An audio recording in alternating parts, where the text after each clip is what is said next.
न हम सहाबा की आड़ में अहले बैत की गुस्ताखी करते हैं, और ना अहले बैत की आड़ में हम सहाबा की गुस्ताखी करते हैं। हम उस जमात से ताल्लुक रखते हैं जिस जमात का नजरिया यह है कि अहले सुन्नत का है बेड़ा पार, असहाबे हुजूर नज्म है और नाव है इतरत रसूलुल्लाह की। हम सहाबा को मानने वाले भी हैं और हम अहले बैत को भी मानने वाले हैं। बड़ी संजीदगी से सुनिएगा, जब मुहर्रम शरीफ का महीना आता है ना, तो बड़ी तेजी से कुछ फितने मुंह उठाते हैं, बहुत तेजी से फितने मुंह उठाते हैं और हम इश्क में बह जाते हैं। ऐसे ऐसे रंग बिरंगी मेंढक आते हैं जो कहते हैं नहीं नहीं जी, पहला नंबर तो उनका था, उनका हक मारा है, पहला नंबर अली का था, हक मार लिया हजरत अबू बकर हजरत उमर ने, इन्होंने डकैती की माज़अल्लाह। ऐसे ऐसे जुमले बोले जाते हैं। मैं तो डंके की चोट पे हर एक बदबख्त की आंखों में आंखें डाल के कहता हूँ वो तेरा अली होगा जो इतना कमजोर होगा कि अपना हक छिनवा दे। हमारा अली तो वो है अगर खैबर में आ जाए, एक हाथ में खैबर की चौखट उखाड़ के टांग कर दूसरे हाथ से तलवार चलाए तो तलवार नहीं हवाएं बोलती हैं, ला फता इल्ला अली ला सैफा इल्ला ज़ुल्फ़िकार। हम उस अली के मानने वाले लोग हैं। अल्लाह का शुक्र है कि हम अली को भी मानते हैं, साथ में उस्माने, जोर से उस्माने गनी को भी मानते हैं, हजरत उमर फारूक आजम को भी मानते हैं, हजरत सिद्दीक अकबर को भी मानते हैं। हमारा अकीदा यह है कि पहला नंबर किसका है? सुभान अल्लाह, जो बोल के अल्लाह उनकी नस्लों को जन्नत अता करे। पहला नंबर किसका? जोर से, पहला नंबर किसका? दूसरा नंबर हजरत उमर फारूक आज़म, ठीक है जी। दूसरा नंबर, मेरे साथ रिपीट करें बच्चे ताकि ये याद हो जाए, पता चले 70 साल से जलसा हो रहा है और अकीदा ही दुरुस्त न कर सकते, बात खराब हो जाएगी। मैं तो आपका उसमें सुन के नहीं दम निकालूंगा। दूसरा नंबर किसका? हजरत उमर फारूक आजम का। और तीसरा नंबर सुभान अल्लाह हजरत, और चौथा नंबर मौला। अरे हमारे ही मौला अली हैं, उनके नहीं है जो सीना पीटते हैं, उनके हैं जो सीना खोल के अली अली करते हैं। हमारे ही मौला अली हैं, मौला, और जोर से मौला अली का चौथा नंबर है। मगर याद रखिए चौथा नंबर मौला अली का है, तीसरा नंबर, थोड़ा उल्टा भी पूछ लूं ना कि याद हुआ कि नहीं। तीसरा नंबर, दूसरा नंबर सुभान अल्लाह, और पहला नंबर हजरत अबू बकर सिद्दीक।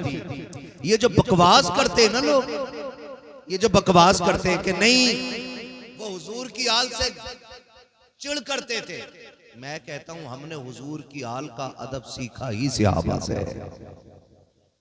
किससे सीखा है? सहाबा से सीखा है। हजरत उमर फारूक आज़म कितने सख्त मिजाज हैं। जिस दिन कुर्सी पे बैठे ना, शेर बकरी एक साथ पानी पीने लगे। शेर की गर्दन झुकी थी, बकरी सर उठा के शेर को देख रही, हिम्मत है तो जरा देख के दिखाना इधर। तो शेर भी कह रहा क्या करूं, उमर कुर्सी पे बैठे। वो उमर कुर्सी पे बैठे तो शेर बकरी एक साथ पानी पी रहे। वो उमर फारूक आजम, उन्होंने अदब सिखाया हमें, सहाबा अदब सिखाया उन्होंने, और हमने उन्हीं से अहले बैत का अदब सीखा है। एक सफीर आया, ईरान का सफीर, मुलाकात करने हजरत उमर से। हजरत उमर वोट से नेता नहीं बने थे, समझ रहे? पार्टी ने वोट चोरी करके नेता नहीं बनाया था। उमर वो हैं जिनका इंतखाब हक की बुनियाद पे हुआ था, सच की बुनियाद पे जिनका इंतखाब हुआ था, और एक मोहल्ले के नहीं, एक शहर के नहीं, एक इलाके के नहीं। उमर वो है जो आधी दुनिया का मालिक है। कितना? हुजूर के सहाबा से जीने का चलन सीखना चाहिए। आज टके भर की दौलत आ जाए ना तो सारे पटाखे मस्जिद के गेट पे लाके फोड़, सारे पटाखे। अब कह रहा मुखिया का लौंडा हूं, दुनिया को बता दूंगा 1.5 लाख की आतिशबाजी थी मेरे ब्याह में। ये कंडीशन है हमारी। जरा सी टके भर की दौलत आ जाए तो डायरेक्ट अल्लाह से। और मेरी कौम के उलमा हुफाज कुर्रा समझाएं तो कहते चुप रहो, ब्याह बार बार नहीं होता, एक बार होता है।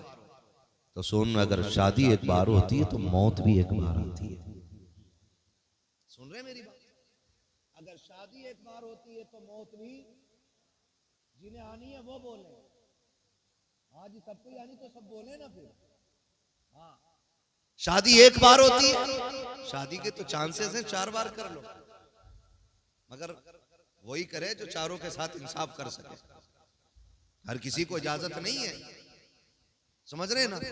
तो अगर जरा से जेब में ना दाने आ जाएं तो सारे लाके मस्जिद के आगे फोड़ रहे हैं, और थोड़े से पैसे हो जाएं, ऐसे डीजे बजाता है जिससे दीवारें हिल जाया करती हैं। न नमाज का ख्याल है, ना अजान का ख्याल है। इतना शोर शराबा के लगता ही नहीं कलमा पढ़ने वाले की औलाद की शादी है। गैरत आती है ऐसे मुस्लिमों पर कि जिनको नमाज और अजान के वक्त का एहसास तक नहीं होता। उनकी दौलत ने इतना अंधा कर दिया है कि नमाज हो रही है लेकिन डीजे बंद नहीं होता है, गाने चल रहे हैं डीजे बंद चल नहीं हो रहा है। नमाज के वक्त पे आकर के गाने बजा वाली कौम, मैं आपसे पूछना चाहता हूँ, मुझे बता तो सकी ये सांसों का तोहफा किसने दिया था? ये दिल की धड़कन किसकी वजह से मिली थी? आंखों के चराग किसकी वजह से रोशन है? ये जो दिमाग काम करता है ये किसके सदके में है? ये जो दिल धड़क रहा है ये किसके सदके में है? ये जो सांसें चल रही है ये किसकी अता है? ये जो कदमों में ताकत है ये किसकी वजह से है? ये जो हाथ पैर सलामत है ये किसकी वजह से है? तो तुम्हें कहना पड़ेगा ज़मीनो ज़मा तुम्हारे लिए, मकीनो मका तुम्हारे लिए, चुनीनो चुना तुम्हारे लिए, बने दो जगह तुम्हारे लिए, तगन में ज़बा तुम्हारे लिए, बदन में ग़िज़ा तुम्हारे लिए, हम आए यहाँ तुम्हारे लिए, उठे भी वहाँ तुम्हारे लिए। नारे तकबीर, नारे रिसालत, मसलके आला हजरत ख्वाजा का हिंदुस्तान, हजरत अल्लामा मुफ्ती हम्माद साहिब किबला। नारे तकबीर, नारे रिसालत। वाह वाह, माशाअल्लाह, क्या बात है मुफ्ती साहब, बहुत खूब। नाराज तो नहीं है? होगे भी तो मेरी बला से। ये कुर्सी चापलूसी के लिए नहीं, ये कुर्सी जोकरी के लिए नहीं, ये कुर्सी मुस्तफा की नौकरी के लिए भी नहीं है। हाँ जी, खुदा के वास्ते निकलो इन चीजों से। हम मुसलमान हैं, हमारी मस्जिदों के आगे हमें डीजे बजाएं और फिर कहें मरते ही जन्नत में जाएंगे।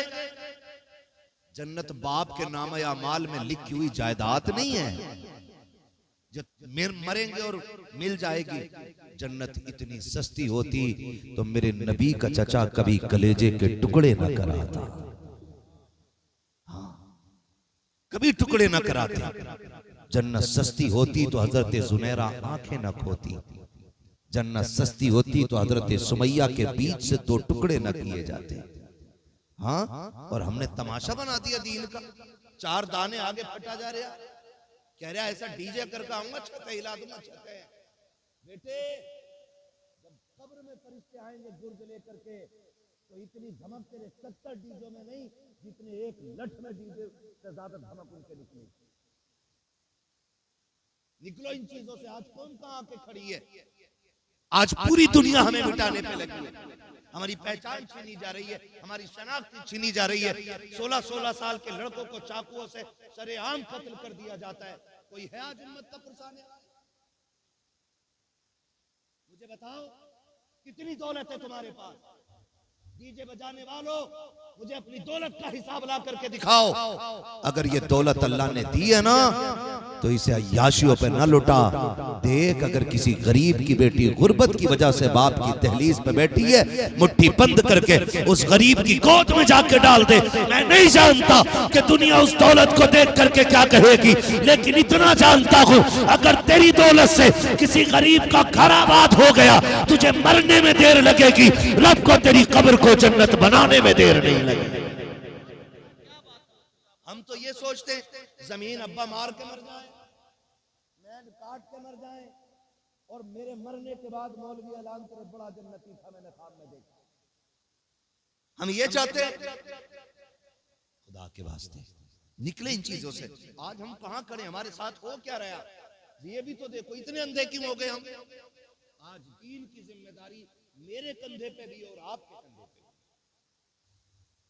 हम सबके कंधों पे दीन की जिम्मेदारी है कि नहीं भाई? मानते हैं इस बात को? हम सबके कंधों पे दीन की जिम्मेदारी है। और मैं ये नहीं कहता तुम पूरी दुनिया को संभालने के लिए निकलो। हर बंदा अपने घर को संभाल ले, पूरी दुनिया खुद ब खुद संभल जाएगी। हो सकता है कि नहीं? हो सकता है। कितने अभी लोग ऐसे हैं जो वादा करें कि हम शादी में डीजे नहीं बजाएंगे। कितने लोग हाथ उठा सकते हैं? सुभान अल्लाह। देखो किसने हाथ नहीं उठाया, जरा उसे उठा के घर भेज दो। सुभान अल्लाह, अल्लाह सलामत रखे। उम्मीद भी यही थी, और ये यकीन है मुझे यहाँ वही आए होंगे जो हुजूर के बुलाए हुए, क्योंकि महबूब की महफिल को महबूब सजाते हैं, आते हैं वही जिनको सरकार बुलाते हैं। हाथ नीचे रहना ही नहीं था, क्योंकि सारे ही अच्छे लोग आए हुए। लेकिन जो नहीं आए ना, उनसे भी कह देना दीन तेरे बाप का नहीं, दीन रसूल पाक का है। इतना इतना इतना आवारा ना बन कि तू कलमा भी पढ़े और जिंदगी अपनी मर्जी के गुजारे ना। जब तुमने कलमा पढ़ लिया तो जिंदगी अब रब रसूल की मर्जी के मुताबिक गुजारनी पड़ेगी।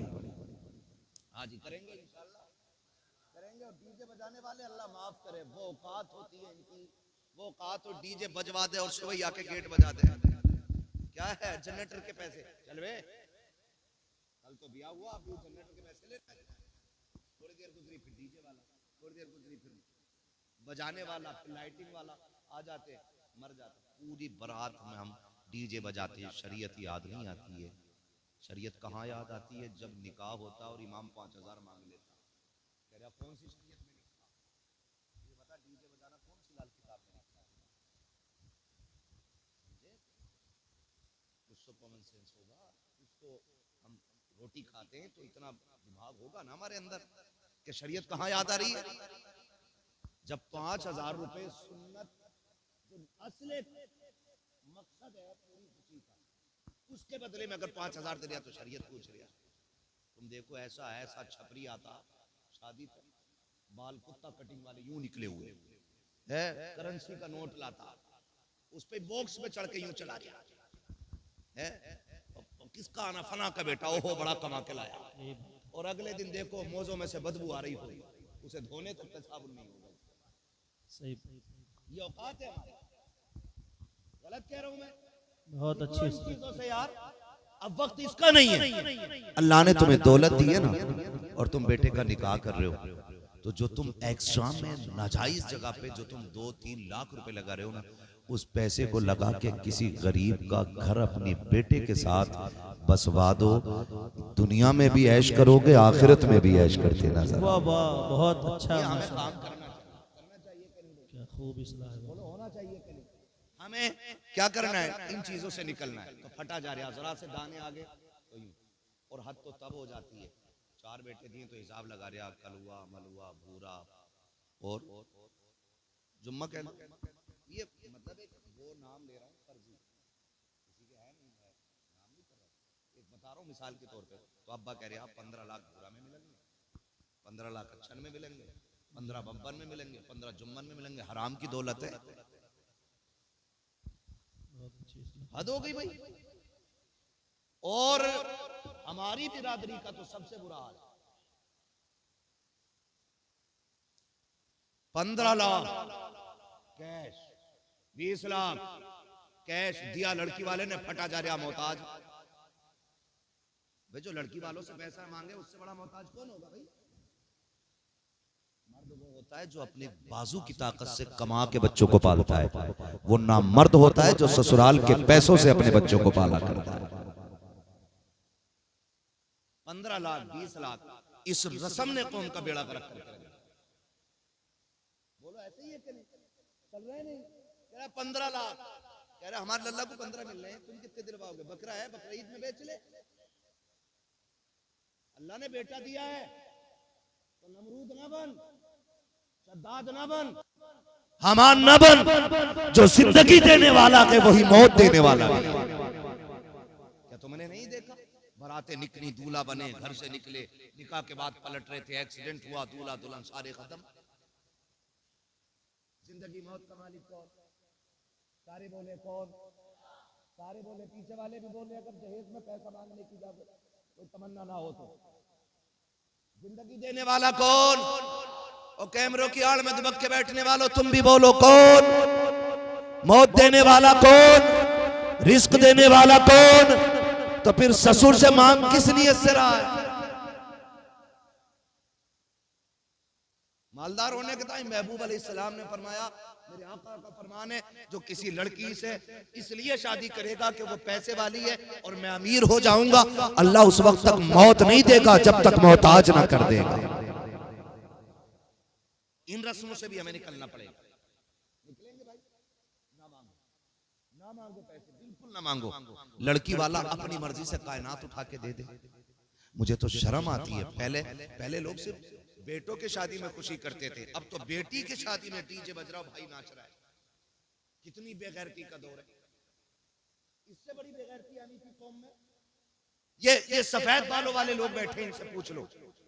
पहले जब बेटियां रुखसत होती थी, बाप 8 दिन पहले से खाना पीना भूल जाता था। हाँ, रोता था छुप छुप के, मेरे जिगर का टुकड़ा जुदा होने वाला है। भाइयों के चेहरे उतर जाते थे, आंखें सुर्ख रहती थी। आज तो बेगैरती की हद है। बहन की रुखसती होने वाली है और बारात में भाई नाच रहा है, पूरी रात डीजे बज रहा है। कल बेटी रुखसत होने वाली है। कौम की बेगैरती की हद तो हो गई। खुदा का वास्ता दे के कहता हूँ, ये मायूं की रस्में खत्म करो, ये हल्दी पीली बकरे मेंढक वाले तरीके बंद कर दो, हाथों में घुंघरू बांधना बंद कर दो। मर्द के बच्चे बनो मर्द के, मुसलमान बनो मुसलमान। इन तमाम दुनियावी रस्मों से बाहर निकल आओ।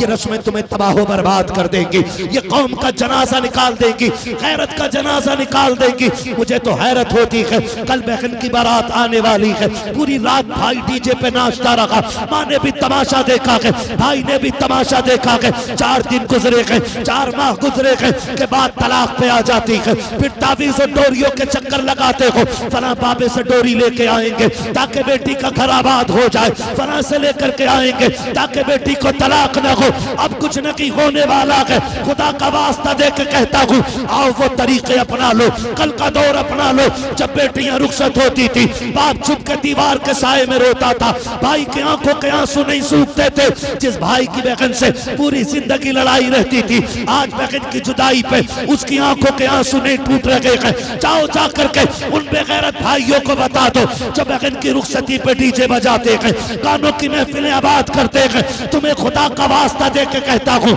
अगर बेटियों की रुखसती का दिन आ जाए तो डीजे बजा के रब को नाराज न करना, गाने बजा करके रब के कहर को आवाज न देना। अगर बेटियों की रुखसती का वक्त आ जाए, जब दुनिया सो जाया करे, रात को मुसल्ले बिछा लिया करो, सजदों में सर रख दिया करो और रो के रब से कहा करो, ए मेरे परवरदिगार, मेरी बहन जा रखी है अजनबी लोगों में, मालिक उसकी इज्जत का करम करना, मालिक उसको जलील ना होने देना। जा तू रो के दिखा दे, खुदा तेरी बेटी की तकदीर बदल के दिखा देगा।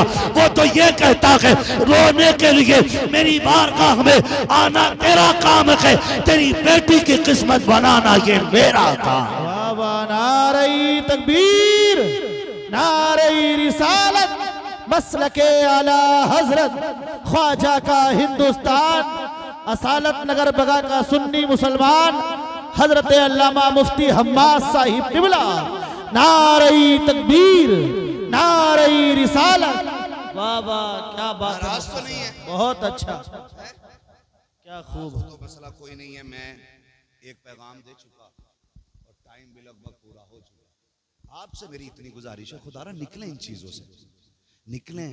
बड़ी नाजुक जिंदगी होती है बेटियों की, भाइयों को समझना चाहिए, भाइयों को समझना चाहिए।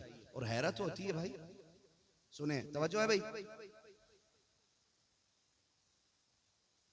5 मिनट और ले लूं आपके, रात बहुत हो गई है। आपका शुक्रिया, बड़ी मोहब्बत से आप बैठे रहे। यकीनन करें, यकीनन, वाकई फिरोज भाई ने जैसा आपके बारे में बताया, शुक्र है मैंने आपकी मोहब्बत उससे ज्यादा पाई है। तवज्जो है, मेरी बातों को ना सिर्फ मनोरंजन के लिए नहीं, इसको दिल पे लिख लेना, और अल्लाह करे ये तब्दीली आ जाए। बहन बेटियों की जिंदगी बड़ी नाजुक होती है, बड़ी नाजुक होती है। हम, अल्लाह जब बेटी देगा ना तब पता चलेगा एहसास की शय का नाम है। जानते हो मेरे नबी के खजानों में किसी चीज की कमी नहीं थी। अल्लाह ने कुल कायनात की खजानों की कुंजियां मुस्तफा को अता फरमाई है ना। बरेली से आवाज आती, मालिक कौनैन है वो पास कुछ रखते नहीं, दो जहां की नेमतें हैं उनके खाली हाथ में। लेकिन जानते हो बेटी का रिश्ता कितना नाजुक होता है। जब सैयदा कायनात, सैयदा तैयबा ताहिरा आबिदा जाहिदा राकिया साजिदा हाफिजा कारिया आलिमा फाजिला मुफ्तिया सैयदा कायनात खातून जन्नत सैयदा फातिमा ज़हरा रज़ी अल्लाह ताला, जब ये रुखसत हो के ना हजरत अली के घर आ गई, अभी चंद दिन गुजरे थे कि हुजूर खुद चल के आ गए। सैयदा कायनात ने हुजूर को देखा, अब्बा आप? फरमाया बेटी तेरी बड़ी याद आ रही थी, तेरे बगैर दिल नहीं लग रहा था। बेटी का रिश्ता इतना नाजुक है कि सैयदे कायनात को देखने के लिए हुजूर खुद चल के आ गया। कल जब आपके आगे बेटी आएगी ना तब पता चलेगा बेटी का रिश्ता कितना नाजुक होता है। बहन की शादी पे नाचने वाले बेगैरत भाइयों को अल्लाह गैरत का तोहफा दे दे, और कम से कम इन्हें पता चल जाए बहन कहाँ जा रही है। यकीन करें मैंने जनाजे भी देखे और मैंने शादियां भी देखी, आपने भी देखी, ये निज़ाम कुदरत है। कहीं जनाजे उठते हैं तो कहीं पे डोलियां उठती हैं, ऐसे ही है ना। और निजाम चल रहा है। अगर मैं ये सोचता हूं मेरे मरने के बाद दुनिया को झटका लगेगा तो गलत है। हुए नामवर बेनिशां कैसे कैसे, जमीन खा गई आसमां कैसे कैसे। ऐसा बिल्कुल नहीं है कि मेरे मरने पे झटका लग जाएगा, मेरे मरने पे निजाम रुकेगा, मेरे मरने पे कोई खाना छोड़ेगा। अल्लाह साहब मरने में देर लगेगी, तुम मर जाओगे और तुम्हारी वजह से कोई मुस्कुराना भी छोड़ने को तैयार नहीं होगा, मुस्कुराना भी छोड़ने के लिए कोई तैयार नहीं होगा। खाना तो बड़ी बात है, ये रस्म है दुनिया की। और अजीब दौर है, लोग कुछ गम में डूब जाते हैं और कुछ खुशी में डूबे रहते हैं, कुछ खुशी में डूबे रहते हैं। है तवज्जो सारे लोगों को, हाँ कुछ खुशी में डूबे रहते हैं। और बेटियां रुखसत होती, मैंने जनाजे भी देखे और मैंने शादियां भी देखी। आप आजमा लेना, आप आजमा लेना। मैंने बाप को बेटी के जनाजे पे इस दर्द से रोते हुए नहीं देखा जिस दर्द से बेटी की डोली पे रोते हुए देखा है। ये तब पता चलेगा जब अल्लाह आपको बेटी देगा। मैंने इस दर्द से रोते हुए नहीं देखा। क्यों जानते हो? जब बेटी मर जाती है ना तो बाप को तसल्ली रहती है बेटी मर गई है। लेकिन जब बेटी पराए घर जाती है ना तो बाप बहुत कुछ सोचता है। देखना, कभी दीवार से लग के रोएगा, कभी कमरे में बंद होकर रोएगा, कभी खेत पे जाके रोएगा ताकि कोई देखे ना क्योंकि ये मर्द है, कभी मुंह पे कपड़ा डाल के रोएगा, लेकिन रोता बड़े दर्द के साथ है। आप जानते हैं क्यों? उससे पूछो आप, चचा बताना, मैयत पे भी इस दर्द से नहीं रोया जिस दर्द पे रुखसती से रो रहा है। तो वो कहता है एक एहसास रुला रहा है, मैं गरीब जरूर था लेकिन बेटी को मैंने शहजादी बना के पाला था। मैं मजदूर जरूर था लेकिन अपनी बेटी को मैंने किसी के सामने रुसवा नहीं होने दिया। मैं चटनी से खिलाता था लेकिन इज्जत से खिलाता था। आज रो इस ख्याल से रखा हूं, दिया तो भरे घर में है बेटी को, पैसे वाले लोग भी हैं, लेकिन ये सोच के रो रहा हूं कि बेटी पराए हाथ जा रही है। अब रब जाने कि इसको गालियां पहले मिलेंगी या रोटी के टुकड़े पहले मिलेंगे। मैं इसलिए रो रहा हूं कि मेरी बेटी को ताने पहले दिए जाएंगे या खाना पहले दिया जाएगा।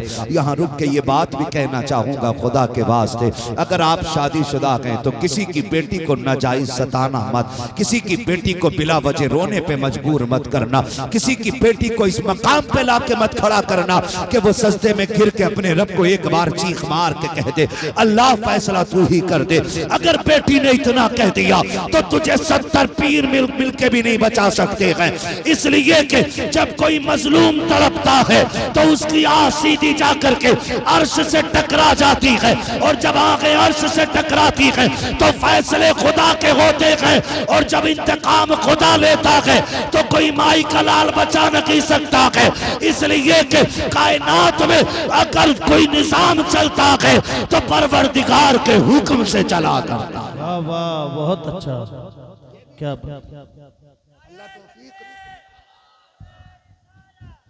अल्लाह राजी हो आपसे, बड़ी बड़ी मेहरबानी।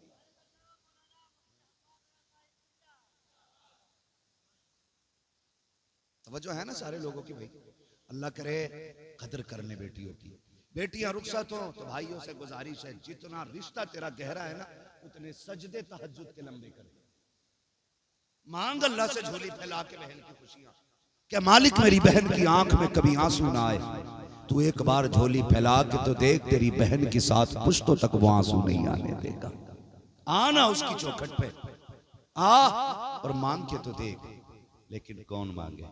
जो कौम डीजे में डूब गई हो, जिसकी नसों में दफ और धमक की तरंगे दौड़ती हो, वो कौम मुसल्लों पे आएगी। वो लोग मुसल्लों पे आएंगे जिनकी माओ ने गाने सुना सुना के पाला हो, मुसल्ले पे फिर वही आएंगे जिनकी माओ ने सोते वक्त ये लोरियां दी हों कि मैं सो जाऊं या मुस्तफा कहते कहते, खुले आंख सल्ले अला कहते कहते। है जी, अल्लाह आपको सलामत रखे। मेरे भाई नौजवानों से मेरी गुजारिश है, नहीं करना ये काम, ठीक है ना। और ये जो आजकल ना उसमें बैठाते मायूं में, क्या यही बोले मायूं में, अब तो बेगैरती की इंतहा हो गई। हराम खाने का बहाना ढूंढ रहा। लड़की देखने गया तब ठूस के आया, अपनाने गया तब ठूस के आया, दिल रखने गया तब ठूस के आया। जब सब खा चुके कह खाला रह गई, वो रानी देख ले भाई, खाला का भी भरना भर दिया। अब कौन अब मुमानी रह गई, अब कौन अब खलेरी बहन रह गई, अब कौन अब मेरी बहन रह गई। हराम का बट रहा है। शादी होने से पहले पहले एक शादी का खर्चा करा देते लोग। दो गाड़ियां भर के जा रहे, नमक का पानी पी के जा रहे कि भाई चल आज फ्री का मिलेगा। जो लोग अपने घर छींचड़े भी उठा के खा जाते हैं, वो पराए घर की बोटियां भी नीचे फेंक देते हैं। खुदा के वास्ते निकले इन चीजों से। एक हाँ ही तो करनी है ना, बच्ची पसंद है, ठीक है जी, तारीख बता दो। और ये काम तो फोन पे भी हो सकता है ना, तारीख बता दो। तो गाड़ियां भर के ले जाने की हमें क्या जरूरत है? मायूं में बैठाने फिर आ रहे हो, उठल हुए जिन्हें कोई काम ही नहीं है, फिर उन्हें 1500 का लालच है, फिर आ रहे लड़की को मायूं में बैठाने जा रहे हैं। बहन बेटियों को भी कंट्रोल करो, इन्हें भी बहाने चाहिए नए कपड़े पहनने के। कपड़े 18,000 के लाके दिए, दुपट्टा 2 कौड़ी का, मच्छरदानी वाले दुपट्टे, और बनंगी कनीज है फातिमा ज़हरा। हद हो गई।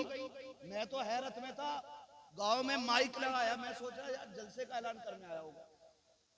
28वां रोजा, कह रहा मुबारक हो आपके इलाके में नुमाइश लग गई है। मैंने लानत हो भाई, और नुमाइश में मर्द कम औरतें ज्यादा, बेगैरती की हद हो गई। फिर कह रहे हैं कि फलां के साथ भाग गई, फलां के साथ भाग गई। नाक तब नहीं कटती है जब बेटी आधी रात को गायब होती है, नाक तो तभी कट चुकी होती है जब आपकी बेटी बेपर्दा घर से बाहर कदम निकालती है। ये तो अपनी अपनी गैरत की बात है, कौन कितनी महसूस करता है।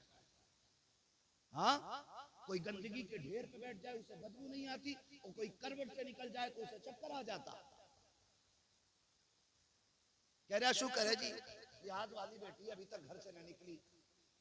हाँ, कहाँ न निकली कि किसी के साथ न देखी आज तक। वैसे तो काफी चल रही है ना नुमाइश में। बेटियों को यह तरबियत नहीं दी जाती। बेटी पाली है खातून जन्नत सैयदा फातिमा ज़हरा ने, बेटी पाली है मौला अली ने। ला तारीख में कोई दूसरी ज़ैनब हो तो ला के दिखा दे, ला के दिखा एक ज़ैनब। बेटे का भाई का छोटी सेहरा है ना, तो दुपट्टा सर पे रुक ही नहीं रहा, नजर उतार रही है और दुपट्टा सड़क के नीचे, फिर रखे है नाम के भाई, फिर नीचे, फिर ऊपर, फिर नीचे। कैसा दुपट्टा जो रुक नहीं रहा। कोई आप जी कहते यार तुम्हारी बेटी के सर पे दुपट्टा, अरे क्या ना शादी है आज तो कम से कम उसे शौक पूरे करने दो। ये कह के हम उस वक्त की गलती को छुपाने की कोशिश करते हैं। मेरे भाई मुझे बता तो सही, कोई भी फंक्शन आया, हमारी बेटियों ने ऐसे कपड़े पहने कि जिनको पहनने के बाद भी नंगी नजर आती हैं, दुपट्टा ऐसा सर पे डाला कि जो पर्दे के लायक तो क्या काबिल तक नहीं था। जरा बता तो सही, तेरी बेटी शादी पे भी पर्दा छोड़ देती है, अगर कयामत में सैयदा कायनात की बेटी सैयदा ज़ैनब ने गिरबान पकड़ के कलाई पकड़ के इतना कह दिया, बता तूने भाई के शादी पे अपने सर का दुपट्टा उतार दिया, बहन के निकाह के मौके पे तूने दुपट्टा उतार दिया, हमसे पूछ इस चादर की कीमत क्या है। अकबर की लाश सामने पड़ी थी लेकिन फूफी ने चादर नहीं उतारी थी, भांजों की लाशें सामने पड़ी थी लेकिन हमने चादर नहीं उतरने दी थी, मेरे अपने बेटों के टुकड़े सामने थे लेकिन मेरे सर की चादर नहीं उतरी। और तो गद्दो तब हो गई जब मेरे हुसैन के गले को काटा गया, ज़ैनब की चादर नहीं उतरी।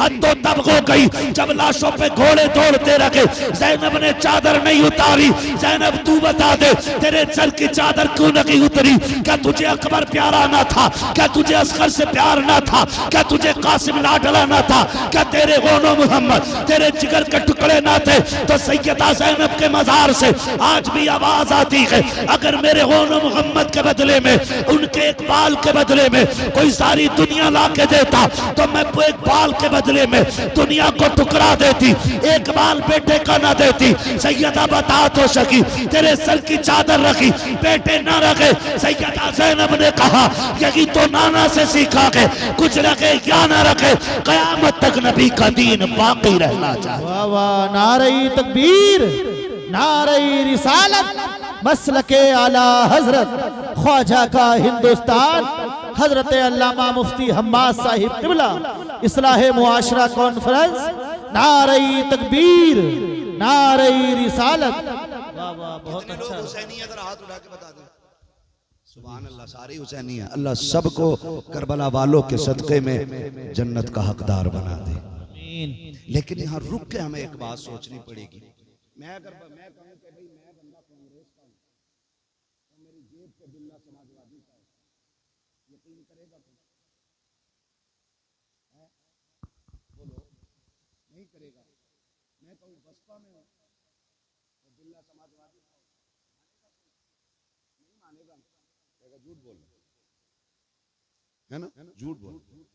सोचे हम कहने को हुसैनी है लेकिन किरदार कितने हुसैनी है, हमारे किरदार कितने हुसैनी है। मेरी बहनें बैठी हैं, अल्लाह इन्हें तौफीक दे और वो रुतबे अता करे कि ये भी राबिया बसरिया के दर की कनीज बन जाए।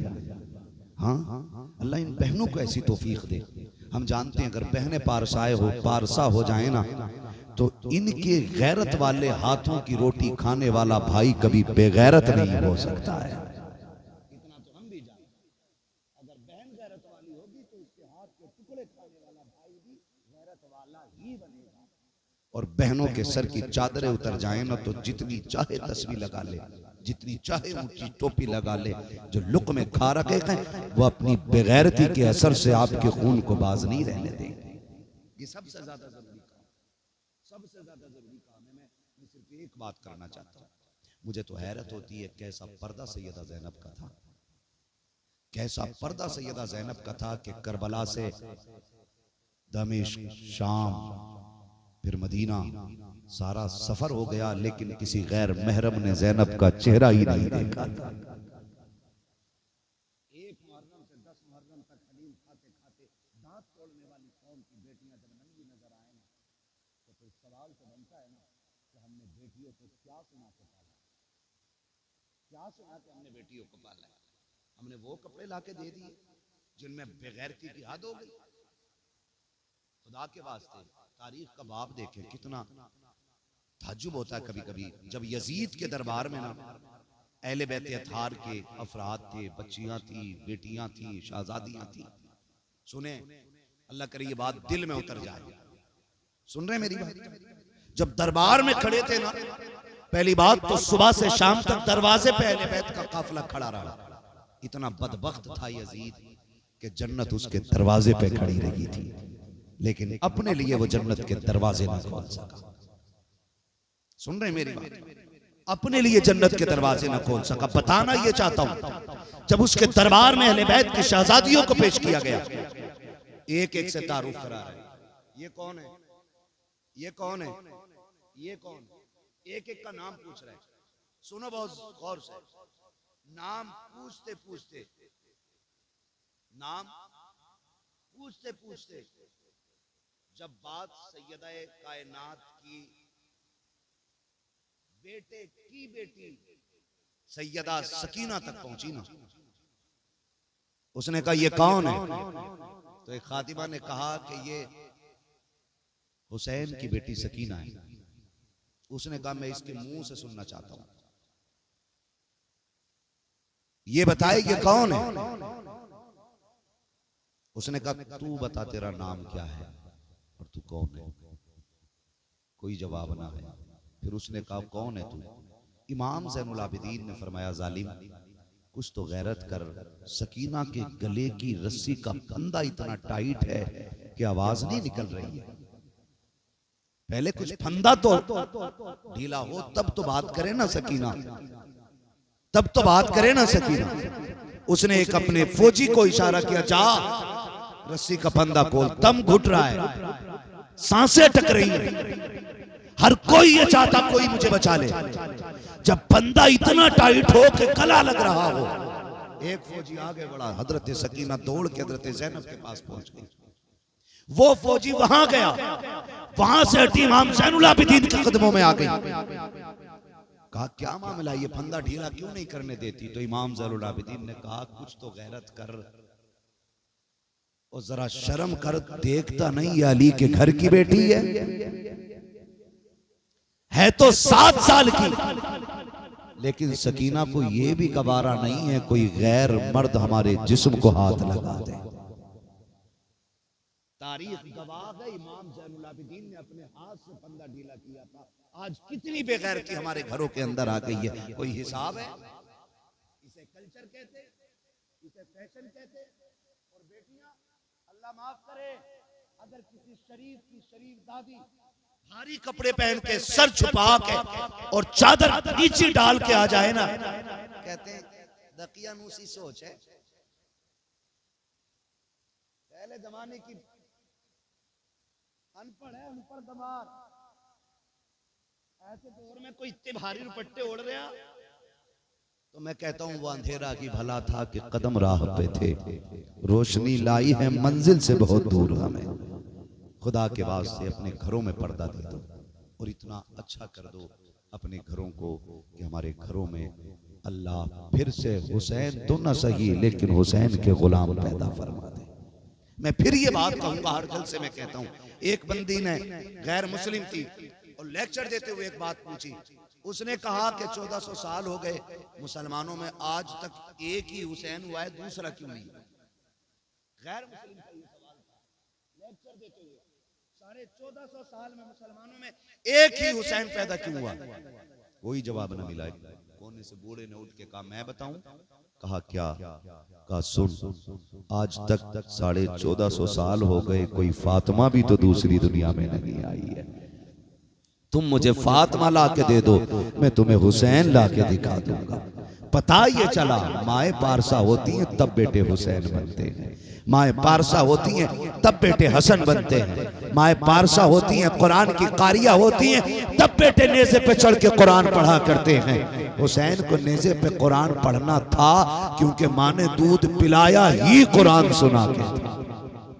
इसलिए माँ बहनों से गुजारिश है, हम आप अपने मुआशरे को खूबसूरत करें। गानों की रस्में, ढोल तमाशे ये सारे बंद कर दें। अगर गाने बजाने तो जहेज में कुरान देना बंद कर दो। अगर डीजे पे बारात लानी है तो फिर कुरान लेकर ना जा, औकात दिखा अपनी कि तू वो कुत्ता है जिसे अल्लाह रसूल से कोई प्यार ही नहीं, मैं डीजे लेके आया था, कुरान से मतलब नहीं।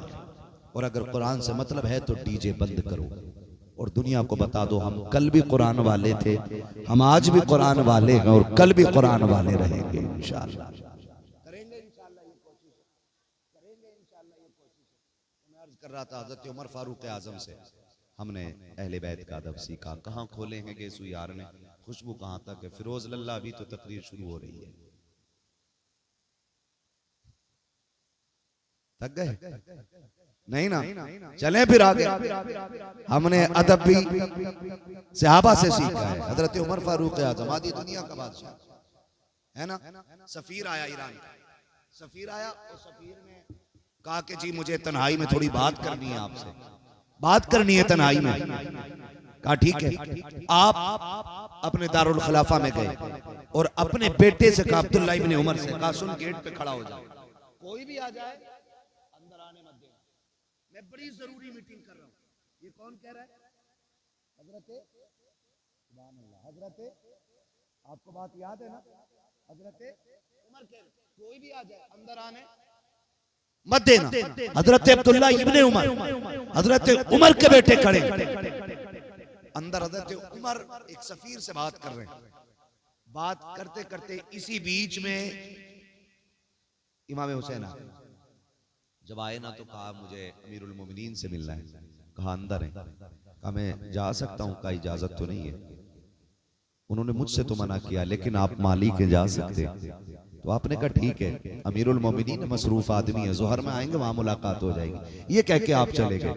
लेकिन मजाल है कि अली की औलाद आए और खुशबू ना आए, ऐसा तो हो ही नहीं सकता है। बाहर निकले, अमीरुल मोमिनीन समझ गए। कहा बेटे कोई आया था? हाँ, कौन आया था? कहा हुसैन आए थे। कहा फिर आपका पूछ रहे थे। कहा तुमने क्या किया? कहा मैंने कहा अब्बा मसरूफ है, बिजी है, अभी किसी को अंदर जाने की इजाजत नहीं, लेकिन अब आपकी मर्जी है। कहा मैंने तो इतना कह दिया, लेकिन वो कहने लगे जोहर में मिल लूंगा। दौड़ गए और सैयद कायनात के दरवाजे पे आए। इमाम हुसैन निकले। शहजादे आप तशरीफ लाए थे? हाँ आया तो था। कहा फिर लौट के क्यों आ गए? कहा आप मसरूफ थे, जरूरी काम में थे। फरमाया तो आप आ सकते थे ना? कहा आपने मना किया था, किसी को आने की इजाजत नहीं है। हजरत उमर कहते हैं किसी से पूरी दुनिया मुराद हो सकती है, लेकिन फातिमा की औलाद मुराद नहीं हो सकती है। आपको किसने रोका था? आप आ जाते। इतना कहने के बाद हजरत उमर कहते हैं शहजादे खता हो गई हो तो माफी चाहता हूँ। हजरत उमर फारूक आजम के इस हाल को देखकर मेरे इमाम ने कहा था आप अमीरुल मोमिनीन हैं, मैं आपकी मसरूफियत को समझता हूँ। मेरे इमाम के इस जुमले को सुनने के बाद हजरत उमर ने अपना अमामा उतारा, हुसैन के कदमों पे रखा, कहा शहजादे माफी चाहता हूँ। उठाया हजरत हुसैन ने, कहा चाचा आप ये क्यों कर रखे हैं? कहा आप अमीरुल मोमिनीन हैं। हजरत उमर ने चीख मारी और रो के कहा था शहजादे आज उमर को जो भी पावर मिली है ये इसकी वजह से नहीं, बल्कि आपके नाना के जूतों के सदके में खुदा ने अता फरमाया। वाह वाह, बहुत अच्छा, क्या बात है, सुभान अल्लाह। ये मोहब्बत हमने सहाबा से सीखी। अब अगर कोई ये कहता है कि नहीं सहाबा अहले बैत से नफरत करते थे तो वो सबसे बड़ा नफरती चिंटू है, वो अंधभक्त है, वो गोबर भक्त है, जो सहाबा को और अहले बैत को लड़ा रहा। कल भी वो एक दूसरे से प्यार करते थे और आज भी प्यार करते हैं, है कि नहीं भैया? आज भी प्यार करते हैं और हम उसी रविश पर हैं जो हमें इमाम अहमद रजा ने अता फरमाई। ठीक है ना? तो कोशिश करेंगे ईमान भी बचाएंगे और अकीदा, है ना, ईमान अकीदा मजबूत रखेंगे और साथ में अमल भी अच्छे करेंगे इंशाअल्लाह। ठीक है ना? जहेज की डिमांड ना कीजिएगा, है ना, और किसी बेटी पे बोझ ना बनिएगा, किसी की बेटी को दुख ना दीजिएगा।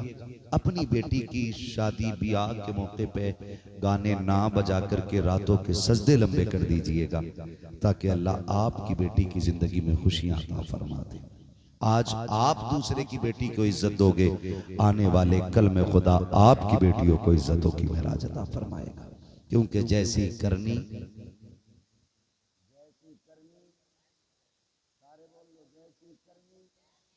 वैसी भरनी। बस जो हुए गलत उनको माफ फरमाए रब कायनात। जिंदगी ने दिया साथ, फिर होगी मुलाकात। चमन रहा फूल खिलेंगे, जिंदगी रही फिर